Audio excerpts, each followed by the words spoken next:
Good evening, everybody. You join us tonight for a chat with Jared and Dangy. Obviously, with the events that have gone on this week, it's going to be slightly different. I think it puts hockey into a bit of a background. So we're going to have a chat about Alan and his life and times down here at the rink. And it's been a sad week. So here we go with Jared and Dangy. And tell me a little bit about your earliest views in meeting Mr. Amos. I think enthusiasm's the word you can probably describe Alan. I think you'd always get a phone call with it's just a quick chat. 25 minutes later, you're still on the phone, and it's quite funny actually. If you're at work or something and he rang you, if he didn't get me, he'd ring Dangy, and then I'd get a text message off Dangy saying, "Have you rung him back yet?" I'd be like, "No," and then we decided who was going to speak to him, who'd got enough time, because once you got him on the phone, you couldn't get him off. He just loved this club and everything he could do to help. And I will say this, once he'd said his piece, then the phone went down, you didn't get a chance to speak. Great memories of him, he just loved this club, and it was infectious really. You couldn't, no one had a bad word to say against Alan. Yeah, I posted something similar myself today. I took a bit of time out to think about what I was going to say, and my memories of him are that, I can never ever remember him slagging somebody off or calling somebody out. I'd try and entice him in loads of times. Say, what about, I could never do it. I bump into him lots and lots of times at lunchtime down at Pratty's on Miller, and we'd stand and chat about one thing or another, and I could never ever get him to commit to calling somebody, a bit of gossip and a bit of scandal. So, what about yourself? Well, I was thinking on the way here actually about when I first met Alan, because I've done 2 stints in Blackburn. Yeah, the first stint round, I was here for 2 years. And I know he was quite heavily involved in the juniors at that point. Yeah, he was. And so he's been running through the club at every level for a long, long time. But I got to know Alan a lot more since myself and Jared joined, 5 years ago now. And since then, that's when me and Jared actually started coaching 6 months in, and we really started to build a rapport with Alan, who was always keen to get involved in whatever he could behind the scenes. I've got another 100 quid from him, I've got 100 quid from him, he's chipped 50 quid in. I've got a meeting, I'm at a school tomorrow, make sure everyone signs this because we've got a busload of kids coming down. I think it's going to be a sellout tomorrow. Rovers are on, but we're alright, we've got a link with them. I think I'm same as you. I think one of the factors is that people think and rightly we portray this image that we're this high profile club, and we're all amateurs end of the day, like you lads are amateurs end of the day, but Alan helped raise that profile and portrays this professional approach that we have, and a lot of people really didn't understand the work that he put in behind the scenes. You two as well as I do know the work that he'd go around to schools.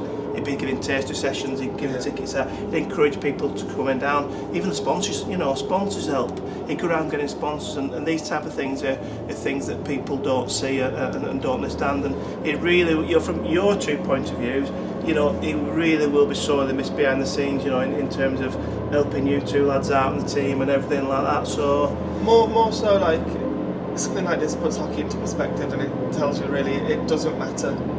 There's bigger things, and I know it meant so much to Alan, and so this league title that we will win will be for Alan. And I think the fact is we made very good friends with him, and over the time with hockey as that mutual thing, we did make very good friends. I ran 2 hockey schools here. Alan was keen to make sure that the Hawks were promoted at the hockey schools, and that Hawks boys were in there, they were involved, doing everything he can to make that link. And that was a big thing for him as well. He came down every day, straight from work, come down to see how the hockey school was going. Never getting paid for anything, never getting any recognition. But all he wanted was to see us successful. I think us making the playoffs a few years in a trot, you could see it in his face, couldn't you? When we won the playoffs, you could see the joy and the emotion. You could see it all come out. Even bigger than that was the year here that we beat Billingham in the first leg before we went up there and lost the following week. I think it was nearly a sellout, and that was down to him. That was down to him getting bums on seats. And we didn't see the work that he'd put in, but for him that paid off, and that was a big thing. I remember doing radio interviews with him, and me, selfish as I am sometimes, it'd be all Hawks. Whereas Alan, it'd be all about the juniors. It'd be right across the board. He'd talk about juniors right the way up and getting kids in. Whereas I was slightly different. I'd be Hawks this, Hawks that. So his view and his opinion of the place was the whole building itself, not just you and me and us, the club, and that he had thoughts and he had views on everybody in the club. So I think there's so many good memories to remember him by. He just loved ice hockey. That's what it came down to. He loved ice hockey, and he loved ice hockey in Blackburn, and he'd do whatever he could to make it succeed. And this whole thing has been really, really quick. And I texted him on Saturday and just said, hope everything's okay. And he just came back and said it's going to be great to see that league title come back to Blackburn. And I just thought to myself, do you know what? Like, that's the guy. Do you know what I mean? Whatever he's got on his plate. He's still talking to me about hockey and being positive and just saying we're going to win that league title. And and I told the boys straight away what was going on, because I felt they deserved to know. And at the end of the day, like Dangy said there, this league title will be for him. We kind of set ourselves. I think it'll be a very poignant moment one day. If and when it does happen, it will be a very, very poignant moment. And the hope was that he'd be here to see it, and we set ourselves a target to get it done as quick as possible. And that doesn't change. No. That's still there, and we're going to do everything we can now to make sure we get it here as quick as possible. That's brilliant. Build on it, go into the playoffs, and really, 25th year, and in the memory of Alan, really finish on a high, and really kind of bear the fruits of everything that he's put in. And hopefully, Tina, Steve, and Alison will be able to come down and enjoy it, because he's been a bigger part of this as everyone in the last 5 years, and we don't want him not to be recognised in what happens. So this is a sad time, but we want to celebrate what he's done for us. Absolutely, I was going to say that. We want to push on now and really honour his memory in the best way we can. And sometimes the tragedy that it is, sometimes it brings people a lot closer together. We are a very close-knit unit, as we are at the moment. I think something like this brings people even closer together. Like I said, that unity and that goal that you said now, that if we can reach the promised land and we can do it, the euphoria of the whole building, and it'll be for Alan. I think that's the thing that we can. My one big concern when I heard his passes, obviously, firstly for his family, hoping that everyone gets through, everyone's okay. But the other thing was, a part of me thought, well, how many of the boys realise how much he does for the team? And as soon as I got a chance, I'm always the last person to look on WhatsApp. I'm always the one with 150 unopened messages.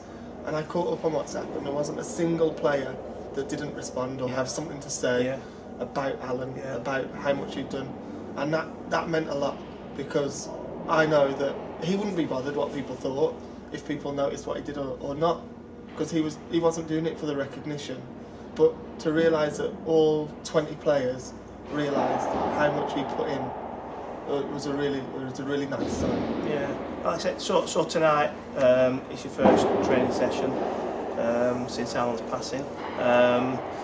What do you think it's going to be like down there? What's the feeling? What's it going to be like? Are we going to be upbeat, or are we going to be sad? Or are we going to be? I think it's a bit of both. The guys are obviously still feeling it and a little bit upset by what's gone on, but there is a common goal there now, and I think if anything, you'll probably see a group of guys with a lot more focus than probably they've had since Christmas, and with a singular aim. And I think this is the start of us really kicking on now, and really putting in the performances. I know he was listening on Sunday to the game. I'm glad we got the win.